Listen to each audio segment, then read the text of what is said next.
ეხა მინდა ჩვენი დროინდელი რა, ხო იცით მაინც ესეთი ჩვენს უფრო მე-20 საუკუნის მე პირადად 60-იანელი ვარ რა და 70-იანელების და 80-იანელების და მანამდეც 80-იანელები უფრო არა, უფრო 60-70-იანელები და 50-იანის ბოლო რა, სადღაც შეიძლება რომ აი ეს სკოლის ესე ვთქვათ მაიმუნობები შემხვდა რა და თქვენც მინდათ რომ განახოთ რა და ცოტა ხანი გავიხსენოთ ჩვენი ბავშვობა რა.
აგარია რა. უინტერნეტო ბავშვობა. უინტერნეტო ბავშვები, კი ბატონო. უინტერნეტო ბავშვები კი არა, ბედნიერი ბავშვობა უფრო რა, ძალიან ბედნიერი ბავშვობა რა.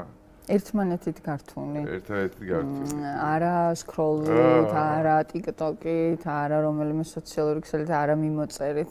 ნამდვილი შეხებები ეზოში ჩამოვა შეძახილები ურთიერთობები კაზაკირას ბოინიკის თამაშები გოგოებთან ერთად რა ვიცი და ყველაფერი ნამდვილი არა ქსელური არა ეს რა ქვია ინტერნეტ არამედ ნამდვილი ყველაფერი ნამდვილი და გოგოებთან პრანჩიობები და აი მაგარი იყო რა ხულიგნობა ხო ეხა ხო და ისე ვფიქრობ ხოლმე რა ჩვენ ხო გვაქვს აი რას ვფიქრობ იცი აი ეღადავე ჯოდასენს ხო გვაქვს ეგეთი ისა რა просто რანაირად მოვიფიქრეთ ეს კარტელი ამ ჯოდასენზე რატო რაში იყო ხო მაგრამ არ გვევასებოდა რა რატო არ გვევასებოდა აი არ ვიცი მაგრამ აი кайფე ჯოდასენს მაგარი იყო რა იქაც რაღაც ცოტა ისე ვიყავით რა რომ ეს ხო იცი ზემოდან პოტი ქონდა რა ეგ იყო რა